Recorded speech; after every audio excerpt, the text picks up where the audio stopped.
Right, chaps, I didn't know I was doing this tonight, but it's good. It doesn't bother me, you'll learn some good stuff, I guarantee you that. Just to give you a bit of background then. Ex-forces, 22 years in the army. What do you want me? Just push the board a bit, please. Here? Tell me where. It's alright, it's alright. Spent 22 years in the army. While I was in the army, I bought lots of properties through the years because I knew the army pension was going to get me to where I wanted to be. Initially I made a mess of it, then I managed to turn it round and do all right of it. Do quite well. So now I've got 4 businesses basically, and all 4 businesses though create passive income for me, so I don't actually need to get out of bed anymore. That's not being clever, it's just so you understand where I'm coming from, because I've deliberately designed it that way. So it's all passive income, that's what we teach people. But it all starts from financial education.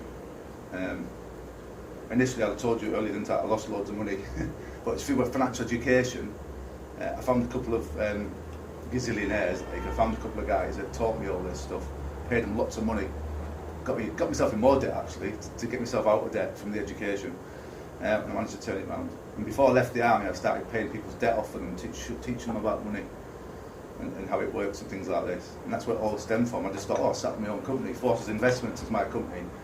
And what I do now is I go all over the UK, go into barracks, teaching Forces families about finance. But I also do it through Genistar, and I do it for civilian families too. So we're looking to help more families in this area learn about money. Because with knowledge, it will change everything. This is stuff you don't get taught in schools, which we're going to touch on in a minute anyway. But just to give you a bit of background of where we came from, why we do what we do. So basically, I'm Forces Investments, but I'm teamed up with Genistar, and I've also teamed up with a precious metal business to help people save in precious metals rather than in the bank. And I'll tell you about that later, why that will benefit you.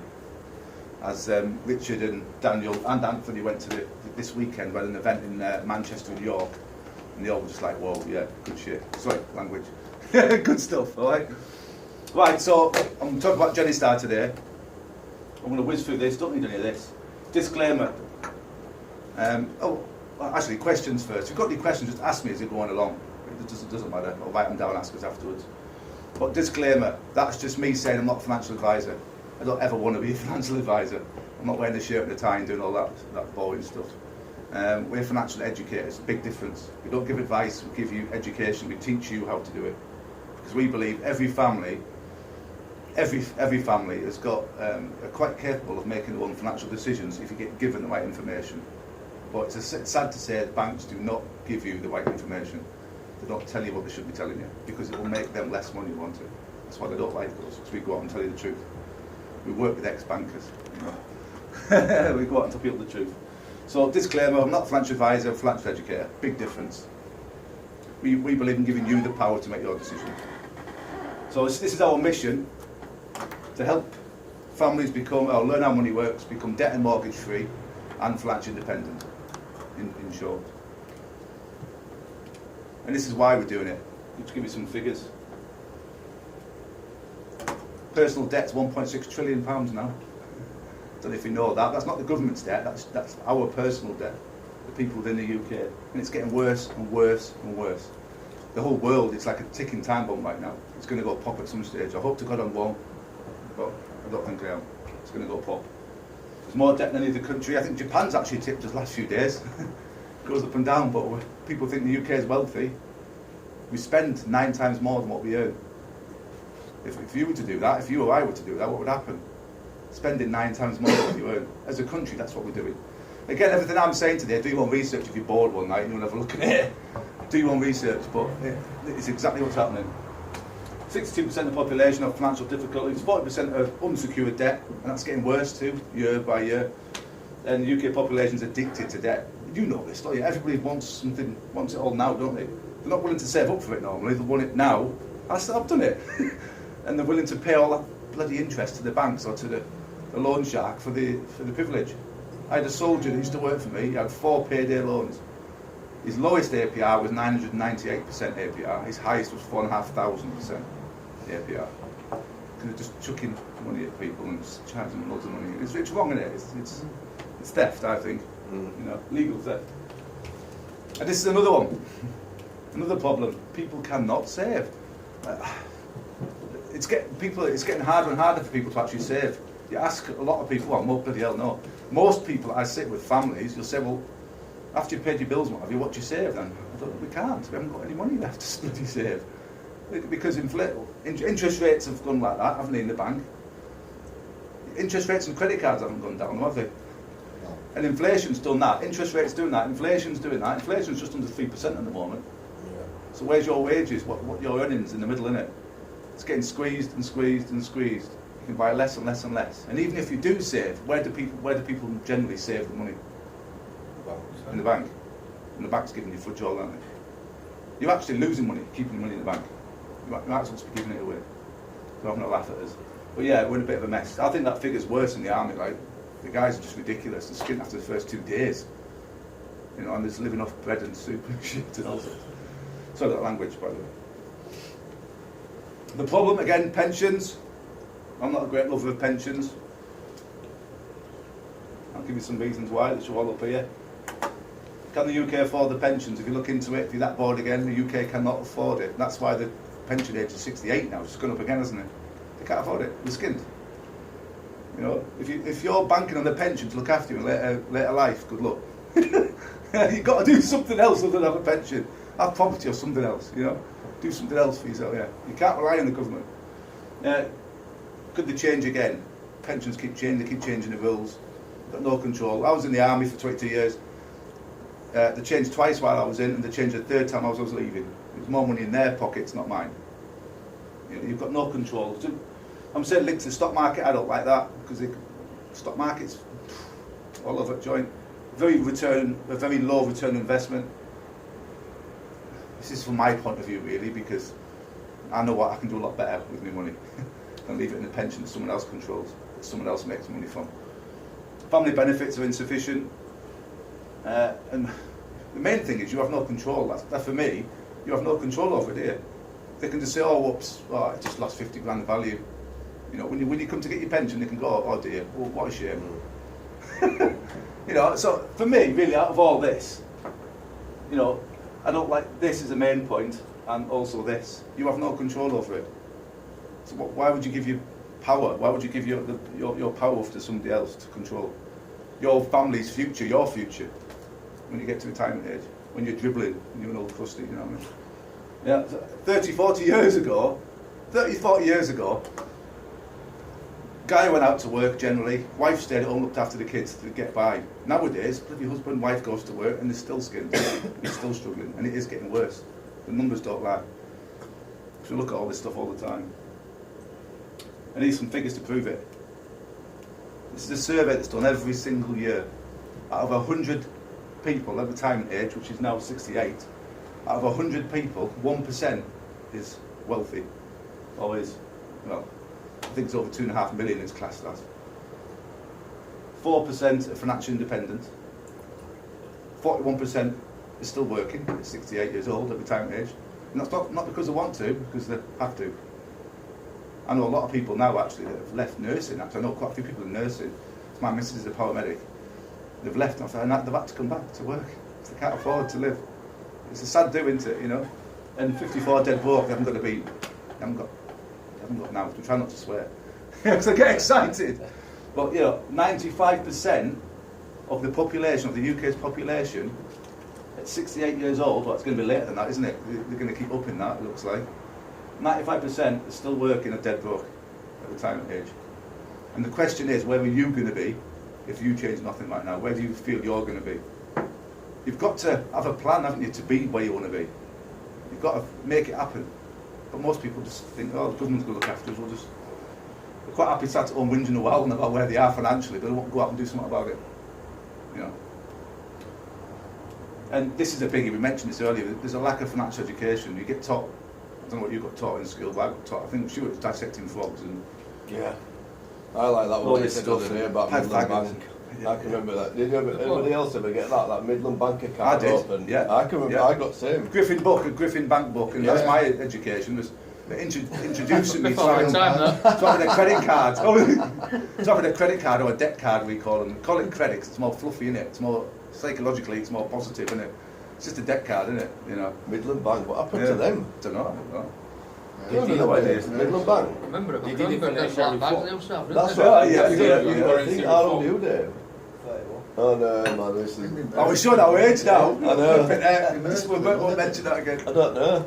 I don't know. I haven't got a clue what happened to him. Load of mergers in the 90s, wasn't there? Yeah, I can't remember. But I can remember at middle school, and when I saw what Jane was saying the other day on one of the videos, and when he said it, I thought, and he said, you forced from an, you hadn't even left school, and the banks had ordered it into you. And I thought, The one you're like, good, Yeah, man. yeah. They're getting it drummed into you at an early age. You know, I mean, you do about 14,000 hours at school, on average. That's not including uni, it's when you're at school. 14,000 hours. You learn all this gumph. But how often do you use money or you think about money? Every day, don't you? You don't get taught anything about money. You don't get taught a bit about money. So this is what we're getting at. Yeah, and the system is there to teach us how to go to school, get qualifications, get a job. That's all you're taught. You're not taught anything other than that. You're not taught about. Nobody teaches you about passive income, how to create income from not having to actually work so much. There's lots of different ways of earning income, not just being employed. You're both self-employed, by the way. Yeah. Yes, that's better. But even better than that is the next step, where you've got money coming in without actually having to work in it. So I don't pay into a pension. No. no. No, I wouldn't have bothered me. If Real dress. My view, I I've wouldn't. got one. I'll put one into it. I'd rather put it into property that I control and I do what I want with. But we teach people that stuff and all that, so I teach now. So yeah, no, it's a good point. Self-employed, you're better off than being employed, aren't you? Yeah. You know, damn sight better. As the accountant will tell you. Right, this is the government's plan. Don't mention cash. This is the government's plan. Not officially. We are the citizens, we are the people propping up the economy. While the government's getting their heads down and the banks are taking our money. So we're going to show you exactly how they take out money in a minute. I'm going to show you exactly, so please don't start swinging and getting angry and start giving. I'm just a messenger. Yeah. Right? But I'm going to show you how they take the money from you without you even noticing half the time. So the question is, who's responsible for your personal economy? It's you, isn't it? You and I, you. But why is everyone sat at home watching EastEnders and whinging about being skint? And loads of people are just happy being skint, I think. They're just in that zone, aren't they? But they won't do anything about it. They won't go out and educate themselves and do what we do. Come to stuff like this and learn stuff and develop yourself and progress. You know, this is the government's plan. I think we all know this anyway, don't we? I'm not a great fan of the government. I love this, just increase your debt. And you work all your life, you work your, I'm trying not to swear again, you work your bits off, you work like hell all your life, you pay your taxes, and then when you die, you get hit by inheritance tax. This is something else we help people protect themselves. Margaret Thatcher, we all know Margaret Thatcher, don't we? What did how much of her estate went to her kids, do you think, or her family? Did her family pay any inheritance tax? Didn't pay a bean. Her whole estate went to her family. She did not pay any. Her family didn't pay any inheritance tax. We would, because we don't get taught this stuff. Wasn't her husband very clever and things like that? Yeah, but we can do that for you. We can do that for people. We're here to teach you the stuff that only the wealthy know. You know, because you should know it. It's not fair that you don't know it. Judicial institutions, banks, i.e. banks. This is why they don't like us, because we give them a bit of grief. They're just there to sell you whatever they can sell you. They're not. This is why you got the PPI though. They're getting flipping out. You know, all the PPI claims and the package bank account claims now, isn't it? And it'll just be the next thing. Because they haven't sat down and done a financial plan for you like what we do, work out what you actually need. They just sell you stuff.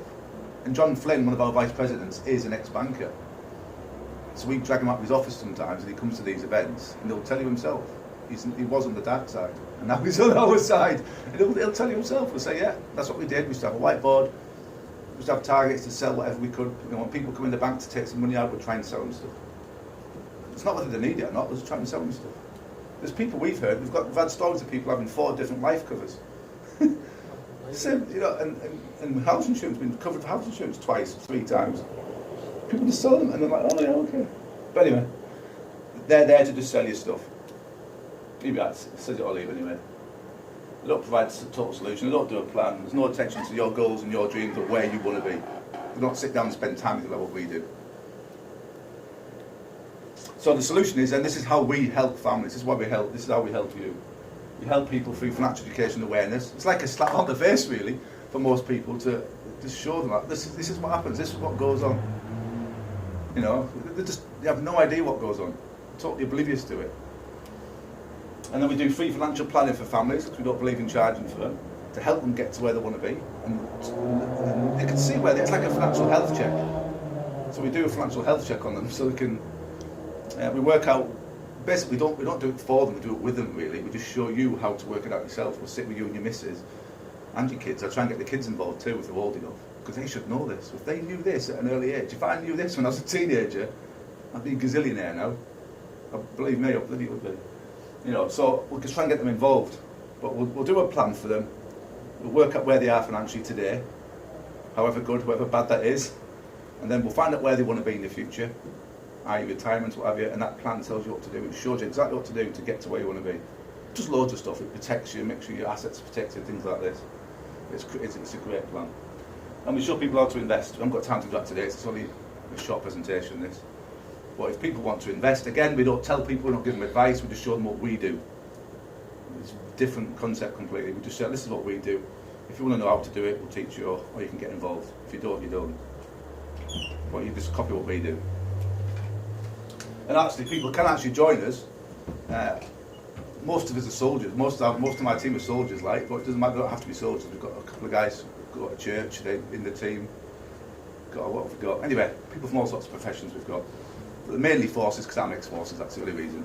But we've got a team of about 130 now, I checked today, about 130 of us dotted about the UK, and they go out and teach people this stuff. And they make money part-time by teaching people financial education. So we're always looking for people, because we haven't got enough, especially up north. We're all live in London, most of it. So we haven't got anybody up here who are doing this. So we also help people earn a part-time income on top of outside of the normal jobs. Have you noticed it's military style, this one, really? So what we're here to do is to help people raise their financial IQ, basically, and clearly understand the importance of having a financial plan for the future and not just winging it. Because so many people just on the bus, there's no direction on the bus. They're just on the bus and it's just, you don't know where you're going. There's no target, there's no right, this is where I want to be. Just winging it. It's great having a target, then you can wing it a bit and then just sort of go like this and get there in the end at least, but there's no plan to be where they want to be. So it's very important. And it's all about financial security, having a plan to get there. You're more likely to get there if you've got it on paper and you've got a plan. And when we show you how much money they take off you, the banks, and by having a plan it'll save you lots of money, but oh right, actually that makes sense. But we're going to talk about the Rule of 72 briefly. We're going to talk about, have you heard of the Rule of 72? No? We're going to talk about inflation and just to plan a little bit, and that's it then, that's us done. I'll whiz through it. Why? If you don't listen to anything else that I go through, this is what you need to listen to. Your parents need to know this, your kids need to know this if you've got on. Your wider family, anybody you care about needs to know this. Because if you know it, you can use it to your advantage. And you can go out and save a lot of money. Money saved is money made, it's money in your pocket. So it's very important that you get this. Just ask away. If you've got any questions, ask me. Please don't be shy, there's no stupid questions. So this is what's called the Rule of 72. This is how the banks pull your trousers down. And they'll slap your ass hard. Make your ass hurt. So what we do is we show you how to pull your trousers back up again. Alright? It's a rule of time. It's how long it takes for your money to double over time. So let's just say, is it Jace again? Dave. Oh, Dave Jace, wasn't it? Jace, Dave, Big Dave, Jace. So I'll get mixed up. I'll pick on you, Jace, if that's alright. Yes, does. So you've got 10 grand in the bank. Right. You might have anyway, I don't know. But you've got £10,000 sat in the bank today. You're not putting any in, you're not taking any out. Just keep it simple. You've got 10 grand in the bank. We want to know how long it's going to take for your money to double over time at 3%. Would you agree that 3% was a good rate at this today? If you were getting 3% of your money in the bank, it's blooming good, isn't it? Yeah. I don't have cash in the bank really, but what I have got in there is about 0.3, not 3%. So it's a good rate, isn't it? In today's market, whatever, in today's banking. But we're going to work out now how long it takes your money to double over time. You all know Einstein, don't we? He called it the 9th wonder of the world, right? So all we do is share 3 into 72. Good at maths. it's 24 years. So your money will double every 24 years, your 10 grand. So it'll double then, 24 years, it'll double again, 48 years. And how old are you going to be in 48 years? So we figure out to enjoy it. If you're still here though, if you are still Oh, yeah. here, odds on we aren't going to be forces. I think our average age span is like 64 or something like that. We die early, mate, I'm afraid, Dan. Yeah, Ex-squaddy. so, yeah. But after 48 years, if you are still here, hopefully you are, mate, 40 grand, what would 40 grand buy you? Probably not a lot in 48 years. Packet of crisps from the Mars bar. You know, lucky, well. Not going to buy it now, is it? So do you think 3% is good now? Yeah, people aren't even getting that. Yeah. People are getting like 0.3, you're not even getting that. So, if you're saving, if you are managed to save any money, if you've got it in the bank, you might as well go and headbutt the wall. You might as well give it away. So next example then, your money's sat in the bank now, getting you your 3%, so you're like 83%. Richard's gone to the bank, he wants a car loan. Car loans be anything from 6% to 20% APR. You've got a good credit rating, mate, so they'll give you it at 6%. So where did the bank get the money from to lend Richard 10 grand? Out of your 3% account, don't we? Is that your money? It's your money. It's not their money, they're making it out of thin air. It's numbers on the screen. It's your money. So they're charging Richard 6% and they're giving you 3%. So how much money do you think the bank's going to earn? From your money, not theirs. £160,000. So are you happy with that? No. They're earning 160 from your money and they're giving, from your money and they're giving, hold on. Out of your money, basically they're charging you, they're making that out of your money, they're making 160, giving you 40, Yeah. basically. So they're laughing at you. Dig. Next example. It's good old business, isn't it? Yeah. Anthony. Business. No, it is. It's been set up that way a long time ago. Long time ago. Just a quick one on that. 2 American presidents, if you look into it again, but not many people would, but 2 American presidents tried to, because banks are private, did you know that they're privately owned? Yeah. Not owned by the government. Whoever owns the money, whoever controls the money controls everything. So it's not the government's in charge, it's the bankers, they can do whatever they like. It's only because we only pay taxes because the banks lend, because private banks lend the government money and they charge the government interest. It's the only reason we pay taxes. If we were to print our own money, we wouldn't have to pay tax. But they wouldn't do that because 2 people that have tried to do that in America, for instance, they got killed off. Whoa, But anyway, I'm going too much into it there. But, all right. So next one, we'll say Anthony then. Anthony's gone in the bank. He didn't want any money, but he went in there to take some money out, so just for himself. He didn't want to borrow any money. And they've sold him a credit card, because they're really good at selling you stuff you don't need, you don't really want. They want you to get into debt, don't they? To make loads of money out of you. So Anthony went in there to get some money for himself, but he got sold a credit card. Normal that. What's the average credit cards these days? Average APR? Do you know? 18 or something. About 20%, but it bobs up and down. About 20%. So they're going to lend, obviously it's your money again, not the bank's, lending it to Anthony. So we're going to use 12% in this example. It's going to be nice to the bank, so say 12%, keep the numbers nice and sweet. So 12 into 72 is 6. So the money the bank's making from your money is doubling every 6 years. So just have a guess, don't try to work it out, just have a guess. How much money do you think the bank's going to earn from Anthony's money? That £1 million quid. Up it a bit. Pretty good, Yeah. 2.5 million. 2.5 million, mate. £2.56 million they've made from one £10,000. Just one. I mean, how many of them have you put in the bank account since you've been working, making a living? Mad, isn't it? And that's just at 12%. That's not the real percent. We worked it out one night when we were bored. We worked it out at 20%. It's billions. It's just infinite. And then when they get into trouble, our taxes pay them out again. Can I not piss you off? It pisses me off. I'm sorry, I have to swear on that, mate, because It does we me need to get as a well. point across. And people just sat there and let them get away with it, you know. 2 more points for you that you need to know, which you might be surprised about. When your money's in the bank, it isn't actually your money. It's not your money. Again, look at it yourself. Speak to a bank if you want. If you threaten them, they'll tell you the truth. It's in the documents, it's in the stuff that you sign when you open a bank account. You're a creditor, you're classed as a creditor when your money's in the bank. Well, to keep That's- all my money at home. That's why they can do exactly what they want to do, because your money is not your money. Alright? And the other thing is, they don't just do that once, they do it 10 times. Because whatever you've got in there, they can lend it out. It's called fractional reserve lending. They lend that out 10 times over. So it's not 1.256 million, it's like 2.56 million, 2.56 million, 2.56 million, 2.56 million. 10 times. Before the recession kicked in 2008, it was 30 times. And there was a few banks I know of did it 40, I think one bank, Santander was it? I'm not sure which bank it was, did it 44 times. Is it something to do with how much we've got in reserve to what they can lend or something? They can know what they want, mate, but yeah. They can.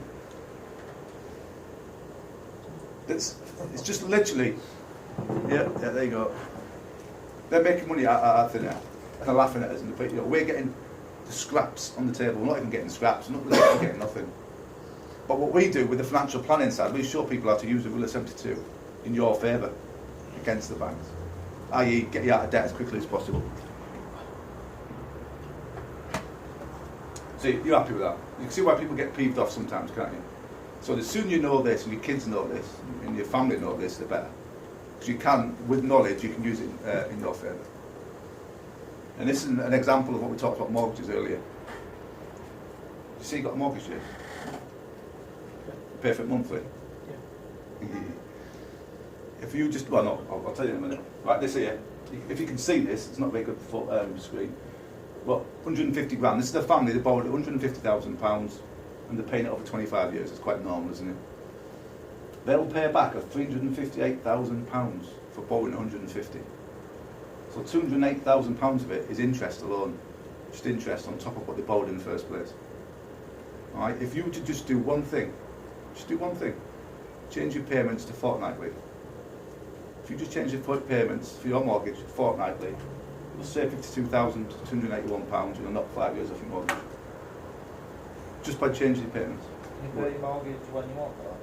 Yeah, do. They won't tell you this. They won't tell you this, but you can do it if you want. Or just pay it weekly. That's what I mean, you do it You weekly. can do whatever you like. Yeah. So your payment would be the same off a month, is that what you're saying? I'll explain it all in a minute if you want, mate, afterwards if you want. I'll give you a bit more, because some people are, whoa, and I've seen that before. Like, whoa. Well, no, most people are, like, wait, this isn't. They won't tell you this stuff. This is why we're on a mission, we're on a crusade to make sure people understand this. I've got about 60 Gurkhas in the team at the moment. Do you know Gurkhas? They're from Nepal in the British Army. The Gurkha people, but I've got about 60 of them in the team at the moment. And when they get something, when they get taught something like this, they're really good, they want to take action and don't mess about. And they all ran to the bank basically, and they've all changed their mortgages to weekly. You know. Mine daily. I know. Oh, Well, yeah. That's what it's worked out, what, Yeah. in it. Save you thousands. Yeah, I'll explain it to you in a minute Yeah. anyway, in more detail. I'll be here all day if I went on explaining everything, but I'll explain it to you. But yeah, you can see how powerful it is, can't you? Money saved is money made in your pocket at the end of the day. It's like an investment in itself, really, money that you saved. But most people just get a mortgage and just pay it over 25 years. They don't even think about doing anything different. Right, inflation, I've got to touch this, because everyone says they understand it, but I don't think they do, because if they did, they wouldn't leave the money in the bank. So people need to understand this. I thought I understood it, but it took me ages to get my head around this. So what is inflation then? It's an increase of cost of things, of goods, services, or it's a depreciation of money. It's one or the other, but they both mean the same thing. So I just look at it as in, I haven't got any cash, have I? No, I don't carry cash, but no, I've only got a few coins. But basically what we're saying is, a pound's a pound, isn't it? But 10 years later you can't buy, you know, today you might be able to buy a Mazda with it, 10 years time what do you get? It'd be a pound chew, won't it? Whatever, you know, you can buy a lot less with it. That's inflation. So if you're saving in something, i.e. paper currency, if you're saving in anything that's going down in value all the time, which paper currency does,